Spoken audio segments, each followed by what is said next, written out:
vamos ya con el tema del sueño, porque hay muchos pacientes que también evitan la anestesia por el miedo a no despertar, pero otros, sin embargo, tienen problemas a la hora de dormir. Ese es el caso de Ángel, que se despierta. Él cuenta que se despierta sobresaltado por la noche porque siente que le falta aire y casi entra en parada respiratoria. O sea que vamos a ver cómo estudian el ronquido de Ángel en el hospital de día, que es el más pionero sobre estudios del sueño que hay en toda España.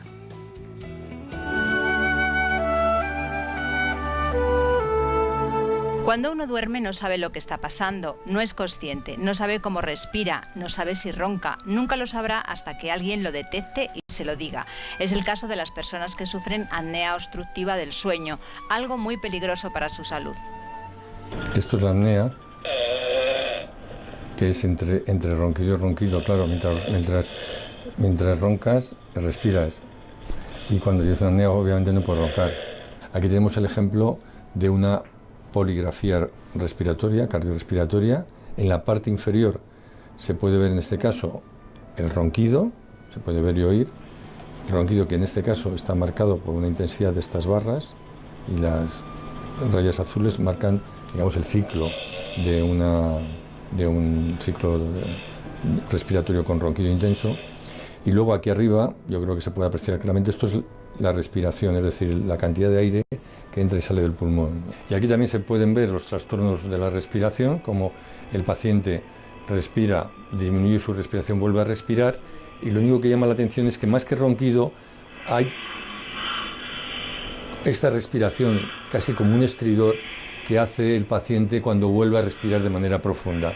Aquí está prácticamente casi en parada respiratoria, con muy pocos movimientos toracoabdominales, y aquí volverá otra vez a respirar profundo con ese ruido especial. Ahora.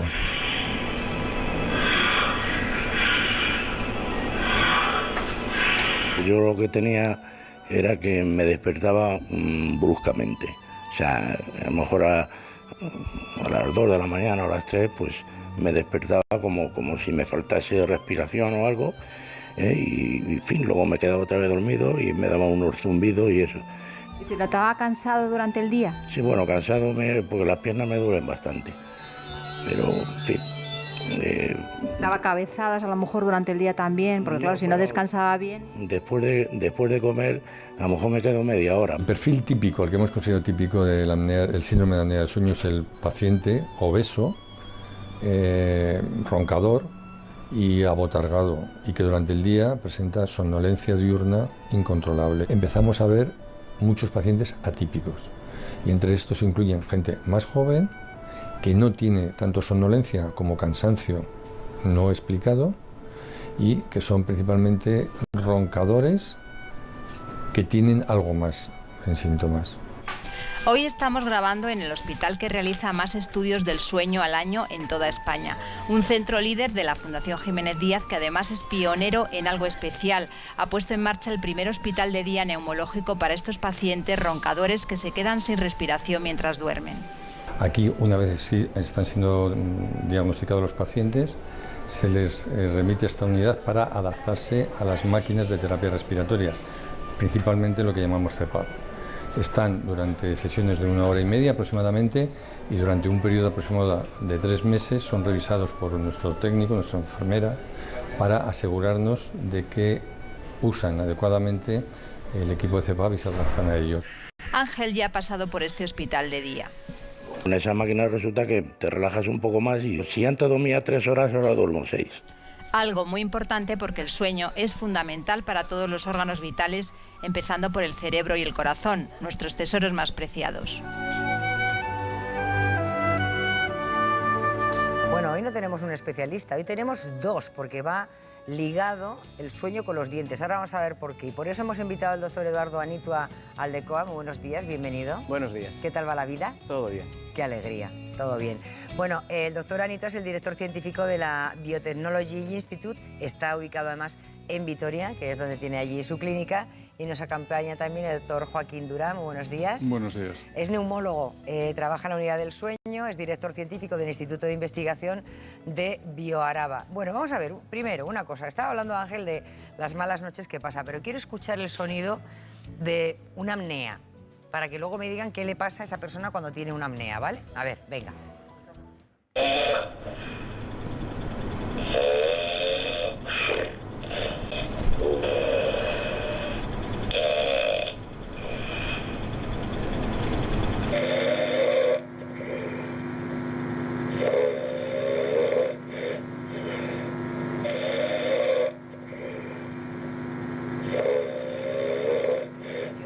Ahí que hay una especie entre ronquido y una irregularidad en la respiración, ¿no? Sí, una de las frases más divertidas que yo he oído en la consulta es que una señora me dijo, es que mi marido ronca mal. Y es precisamente esa interrupción del ronquido lo que es la apnea del sueño, una interrupción de que un paciente está respirando regularmente y de repente deja de respirar abruptamente, pero hasta minuto, minuto y medio o incluso más. Qué barbaridad. Esto influye luego mucho en la persona, ¿no? Porque le afectará de alguna manera.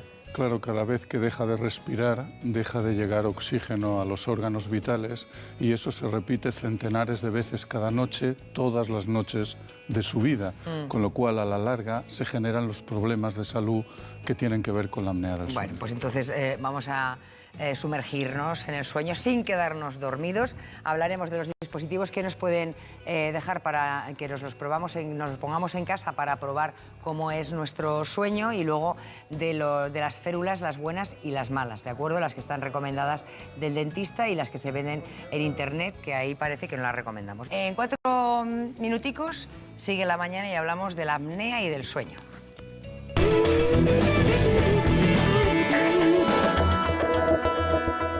Bueno, son las 10:41, 9:41 en Canarias y estamos con el doctor Anitua y el doctor Durán. Hoy hablamos de la apnea, del ronquido y vamos a hablar soluciones y tratamiento. Con el doctor Anitua y el doctor Durán, explíquenme por qué no dormimos del tirón. Porque los bebés normalmente duermen de maravilla. ¿En qué momento se empieza a estropear nuestro sueño? Bueno, en realidad los bebés tampoco duermen del tirón. Lo que pasa es que duermen muchas horas y no es lo mismo las horas que duerme un bebé que un adulto. Pero nosotros tenemos fases de sueño, todos los mamíferos lo tienen y entre otras cosas vamos alcanzando diferentes niveles de profundidad, como si bajáramos escaleras. Donde reparamos físicamente el organismo es en el sueño profundo. A ver, ¿podemos ver esas fases? Claro que sí. Para ir determinando, es decir, determínamelas, ¿cuáles son las fases? Hacemos un sueño superficial que nosotros llamamos N1, N2, y en ese sueño vamos alcanzando diferentes profundidades. Y luego llegamos al N3, donde reparamos físicamente el organismo. Es lo que hace que nos acostemos cansados y nos levantemos descansados. ¿Ese es el REM? No, el REM es donde soñamos. Vale. En el REM reseteamos la memoria y hacemos muchas cosas muy importantes. Cuando acabamos después del sueño profundo con un REM, se llama un ciclo y volvemos a empezar otra vez. Para no perderme, R1, R2 es como que ya vas cayendo en el sueño poco a N1, poco N2, y estamos en el N3. ¿Y en el N3 qué pasaba? Sueño profundo. Ahí reparamos físicamente el organismo. Si nosotros dormimos en un sillón, no hacemos sueño profundo, no nos despertamos descansados, aunque durmamos, porque hacemos un sueño muy superficial. Y esos sueños... Pero las siestas son reparadorísimas. Sí, pero duerma usted en un hospital, en una silla o en un sillón, ¿y cómo se va a levantar al día siguiente? Simplemente estando en un sillón no descansamos igual que estando en una cama. Necesitamos esa profundidad. Ok, la alcanzamos en la N3, la profundidad, y después la fase N3, ¿cuál viene? Después suele venir el sueño REM, donde soñamos, donde tienen lugar los sueños, que es esencial. Porque ahí reseteamos la memoria como hacemos con los ordenadores. Borramos los recuerdos que no utilizamos y se borra una cantidad de información que no es necesario. Si yo le pregunto qué cenó ayer, usted se va a acordar. Pero si le pregunto qué cenó el miércoles, si no fue algo especial, no lo recordará, porque el cerebro ha pensado que no era importante. Al venir aquí se habrá encontrado con mucha gente, solo recuerda algunas personas. Cuando dicen la gente, me acuerdo de lo que he soñado, ¿es porque nos hemos despertado en el pleno sueño en la fase REM? Exactamente. Nosotros nos despertamos unas 12 veces por hora, pero solo recordamos cuando el despertar ha durado más de un minuto. ¿Y eso es bueno o es malo, recordar un sueño? Es un gesto. Recordar un sueño no estaba diseñado que lo viéramos, es algo que hace el cerebro para ayudarnos a adaptarnos, es un mecanismo adaptativo que hacen todos los animales para adaptarnos a la vida. Es algo que hemos visto, pero no estaba previsto verlo. Que lo de los sueños me fascina, me estaba yendo un poquillo de tema, pero es que me encanta el tema de los sueños. Bueno, retomamos un poquito, vamos hacia las apneas, ¿no? ¿Qué es una apnea? Los síntomas de una apnea, porque físicamente durante el día uno sabe si tiene apneas o no. El 95% de las personas que tenemos apneas del sueño estamos sin diagnosticar. O estábamos, yo soy médico, me dedico a esto y soy consciente que tengo apneas del sueño y he empezado a tratarme hace 3 o 4 años. Es tremendamente frecuente y además es frecuente... ¿Y se le quitan con el tratamiento? Precisamente es de lo que vamos a hablar luego con las férulas. Hasta hace muy poco tiempo el único tratamiento que existía era básicamente para las personas que tenían apneas severas, que por ejemplo no es mi caso, que es como el ejemplo que hemos visto antes, son estas personas que se levantan hechos polvo, personas que están en una reunión y se quedan dormidos, pero hay otros niveles de apneas que son leves o moderadas y que son las personas que igual tenemos en muchos casos una gran actividad, que apretamos los dientes y que nos denominamos bruxistas. Eso es, ¿por qué se produce el bruxismo? Pues el bruxismo, quizá lo más importante, y ahí hemos aportado yo creo que algo determinante en la literatura científica, es el bruxismo durante el día se produce por una sensación de estrés. Todos estamos a veces con personas que le estamos viendo que mientras están con nosotros están contrayendo los músculos maseteros, efectivamente. Gente, por ejemplo, hiperactiva. Pero ¿qué sucede cuando estamos dormidos y estamos en una situación de estrés muy superior que la durante el día? O sea, supuestamente, como el doctor Durán nos explicaba, cuando tenemos que estar reparando nuestro organismo, estamos en una situación de estrés muy superior a la que hemos pasado durante el día. Por lo tanto, estás el día cansado y tienes unos síntomas que realmente luego no te aportan nada. Estamos viendo en imágenes ahí una férula, ¿no? Tenemos que distinguir, y eso sí que ya se lo voy a pasar para que lo explique el doctor Anitua, estas férulas para resolverlo ya, Eduardo. Sí. Bueno, estas que se compran en internet. Los dispositivos intraorales, y precisamente es la razón por la que el doctor Durán y yo empezamos a trabajar juntos hace 12 años, fue haciendo un ensayo clínico para probar la eficacia de estos dispositivos. ¿Y qué vimos? Que eran eficaces, pero que provocaban multitud de problemas secundarios, o sea, tenían unos efectos secundarios muy importantes, tanto en los dientes como en la articulación temporomandibular como en la musculatura, no solo de los maseteros, sino incluso cervical y de la espalda. Por lo tanto, vimos que ese camino podía ser eficaz, pero que no estábamos consiguiendo esa eficacia.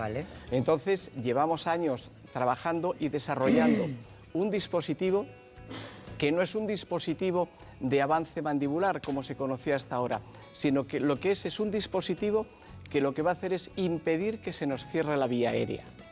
Las apneas del sueño, no hemos hablado todavía, se producen cuando nosotros tenemos una válvula que es el velo del paladar, lo que todo el mundo conoce por el paladar blando, donde está la campanilla, que esta válvula se abre y se cierra cuando bebemos agua para que el agua no nos salga por la nariz. Cuando dormimos, eso es lo que nosotros conocemos parte de la vía aérea, la orofaringe, por ahí va a pasar el aire. ¿Qué sucede si esta válvula pierde tono muscular? Aparece el ronquido. El ronquido es la vibración del velo del paladar. Entonces, hay muchas personas que cuando están roncando, de repente, como hemos dicho antes, roncan mal, dejan de roncar porque se obtura completamente la vía aérea. Y entonces un paciente se queda sin poder respirar. Claro. Baja el oxígeno del cerebro y entonces automáticamente esa persona está en una situación de alarma. Vamos a doctor Durán y doctor Anito, vamos a atender a Magdalena, que nos llama de Barcelona. Magdalena, buenos días. Hola, buen día. ¿Cuál es su caso, Magdalena? Pues mira, mi caso es, bueno, entre muchas enfermedades crónicas que tengo, que ronco. Yo sabía que antes roncaba, pero bueno, no roncaba tanto, pero hace tiempo murió mi marido que también roncaba, pero era porque se ponía boca abajo durmiendo, que le encantaba, a mí también, pero no me pongo. Y bueno, se quedó muerto durmiendo, me lo encontré muerto durmiendo conmigo. Claro, o sea que roncaba y murió de un infarto, ¿no? Murió del corazón, sí, durmiendo. Del corazón. Vale, y entonces usted ronca. Yo el corazón siempre he tenido arritmia. Sí. Y esto, pero nunca me han mandado al especialista. El médico de cabecera siempre, hasta una vez que sabía que tenía arritmia, porque me lo dijo la enfermera, al hacerme el cardiograma, pues me dijo, no tienes nada. Y yo, pues, pero Magdalena, me hace falta que me diga, si es tan amable, ¿qué años tiene usted? 70 años. Pero 70 años. ¿Cuánto pesa? ¿Tiene sobrepeso? Sí, tengo, porque yo no sé qué me ha pasado desde que me estoy poniendo la insulina, que me he vuelto, que yo antes no he sido nunca diabética, y me he vuelto diabética total. Vale, ¿cuánto calcula que tiene de sobrepeso, Magdalena? Sí, porque peso 82. 82, ¿y cuánto mide? Medía antes 1,57 m y ahora mido 1,50 m. Bueno, esos cálculos ya Hoy los 1,55 m. Claro, Magdalena, vamos a hablar, a ver lo que le dice el doctor Anito, lo que le dice el doctor Durán, y luego me voy a cocinar para que Ana nos explique un poquito lo de la alimentación y la importancia que tiene también el sobrepeso con las apneas y el ronquido. Bueno, hay que decir que el 50% de los hombres y el 25% de las mujeres roncan cada día. Roncar hoy por hoy no es una enfermedad. Es un problema y puede ser un problema social muy importante, pero si no se asocia a apneas, hoy por hoy no es una enfermedad. Ahora ella lo cuenta bastante bien, tiene factores de riesgo, es diabética, está en sobrepeso y es roncadora. Por tanto, está justificado realizarle al menos una prueba de sueño simple que permita saber si hay algo más, porque si tiene apneas y tiene estos factores de riesgo, podría tener problemas de salud. Claro, que podríamos hacer con este dispositivo. Eso es. ¿En qué consiste este dispositivo? ¿Quién me lo explica? Bueno, como se ha visto antes en el reportaje, Sí. el diagnóstico de apnea del sueño hasta hace unos años necesitaba ser hecho en un laboratorio de sueño con electrodos en la cabeza y de una manera bastante incómoda. Hoy día, gracias entre otros a las investigaciones de los grupos españoles de sueño, se han desarrollado y se utilizan sistemas mucho más simples que el sujeto puede utilizar en su casa. Claro, que esto, por ejemplo, es una petaquita, por decirlo de alguna forma, es una petaca, fíjate cómo se va poniendo, con una cinta y eso va, tú te pones tu pijamita, ¿no? Eso es, porque el paciente se lo puede poner él solo, no necesita un técnico. Bien. Obviamente a veces hay que hacer la prueba completa, pero en el 90% de los pacientes podemos manejarlo con sistemas muy sencillos. Vale, y entonces eso te lo llevas a casa, te lo pones para dormir y te hace una lectura en esta petaca rosa, ¿no? Eso es. Porque ahí hay un adhesivo que te tendrás que poner, supongo, en la piel. ¿O en el dedo? ¿Cómo se pone eso? Sí, ahí eso se encaja en el equipo porque es lo que mide la respiración. Sí. Y eso otro sirve para medir la oxigenación. Sí. Y a través de esos dos canales y los internos que tiene el equipo, medimos 5 canales de información, con lo cual podemos hacer el diagnóstico. Claro, eso va en el dedico. ¿Y por qué en el dedo? ¿Por qué es tan importante? Porque lo que mide ahí es la oxigenación de la sangre. ¿Ah? Entonces, la oxigenación de la sangre es lo primero que se altera en relación con las apneas. Vale. Y además mide la frecuencia O sea, cardíaca. eso te lo llevas a casa 1, 2, 3 noches, ¿no? Con una sola no valdrá. A veces, Cada noche es distinta. la mayoría de las veces basta una noche y si no, tiene la ventaja de poderse repetir. Por ejemplo, este equipo es un equipo que es un buen ejemplo de colaboración público-privada porque ha sido desarrollado con los ingenieros de BTI y es un desarrollo español en su totalidad. Lo hablamos ahora, pero permíteme un segundito porque, claro, a Magdalena le habíamos dicho que la alimentación tenía sobrepeso, entonces permíteme un segundito, ya vengo. Que quería acercarme, doctora Bellón, porque es que Magdalena dice que tiene sobrepeso, 1,57, que ella se acuerde del último que ha medido. Sí. 70 años que nos haya dicho. Y 80 y tantos kilos. 80 y tantos kilos. Yo no diría que tiene sobrepeso, tiene dirías que obesidad. tiene obesidad. Y encima ha dado un dato muy importante y es que es diabética. La mayoría de los diabéticos por exceso de peso, diabéticos tipo 2, tienen resistencia a la insulina. Y es que realmente cada vez hay más evidencia que relaciona la resistencia a la insulina con el síndrome de apnea del sueño. Claro. Por tanto, el tratamiento ahí sería perder peso, disminuir esa resistencia a la insulina y disminuir, entre otras cosas, la interleuquina Claro, 10. entonces Magdalena tiene trabajito, ¿eh? Tiene que ir a hacerse el estudio del sueño y luego tendrá que ir con un endocrino para que le cambie la alimentación. ¿Estos alimentos para qué son? ¿Propensos para quitar el ronquido, la apnea? No, para realmente perder son peso? alimentos muy magros y empezamos, por ejemplo, por los pescados, pero no solo el pescado, sino también el marisco nos serviría. Son alimentos magros, ricos en proteínas, pero a su vez bajos en calorías. Y lo que necesitamos es estar bien nutridos, pero con la cantidad mínima de calorías y eso nos lo proporciona, entre otras cosas, los pescados blancos y los mariscos, siempre y cuando los cocinemos adecuadamente. Si los freímos Claro. y rebozamos no conseguimos No, nada. no, no. Y luego Un poquito las planchita. Exactamente, las verduras, el pollo, los huevos. la ensalada en general o las verduras del mar, que son las algas. Y además las algas tienen el beneficio que tienen omega 3. Son los únicos vegetales que tienen DHA, por tanto disminuyen, tienen una capacidad antiinflamatoria y disminuirían esa interleuquina 10. Bueno, estos alimentos que nos recomienda la doctora Bellón, pues eso, que son muy bajitos en grasas, te ayudan a perder peso, pero influye mucho también el querer hacerlo, Madalena, el dar el paso definitivo, decir, estoy roncando, tengo miedo, porque no quiere usted que le pase lo de su marido, entonces tiene que hacer un poquito de dieta y hacerse un estudio del sueño. Bueno, nos metemos un poquito con la página web que nos recomiendan ustedes. Bueno, vamos, ¿Vale? cómo no. Pasa que también hay aquí... ¿Quiere explicar esto? ¿O lo ha Sí, explicado, quizá, no? no hemos hablado. Quizá lo interesante de hablar de estos dispositivos son que, por una parte, es un dispositivo que nos va a proteger del bruxismo y Sí. que es un dispositivo que se va a centrar básicamente su efecto en impedir que se nos cierre la vía aérea. Ok. No es necesario un gran avance de la mandíbula, sino que nos permite una perfecta movilidad de nuestros maxilares y, por lo tanto, minimiza completamente los efectos secundarios de utilizar un dispositivo intraoral. Esto es lo que está diseñado por un odontólogo y no está diseñado pues, por internet, ¿vale? Para que sepan ustedes que con esto tiene mucho alivio. Bueno, tenemos que recomendar otras cositas. La página web que les voy a decir yo del doctor Anitua, que es clínicaeduardoanitua.com, que la tienen aquí, una página bonita, y lo tienen, clínica Aquí le podemos hacer consultas, ¿no? Viene de todo, Eduardo. Sí. Todo. En un principio sí, pero quizá es una de las cosas que íbamos a presentar hoy, es un libro. Esto es maravilloso. Este libro está recién salido del horno. Somos los primeros que tenemos este líbrico. No, sí, recién salido, que es una explicación de lo que nosotros habitualmente le contamos a un paciente que tiene problemas de sueño para que entendamos qué son las apneas del sueño, la patología que podemos tener y cómo resolverla. Claro, bueno, pues muy bien. Pues doctor Anito y doctor Durán, muchísimas gracias. Gracias. Ahora dormiremos mejor. Fíjate que me ha dicho que dormimos 27 años de nuestra vida. 27 años de nuestra vida durmiendo. O sea que hay que cuidar el sueño. Gracias.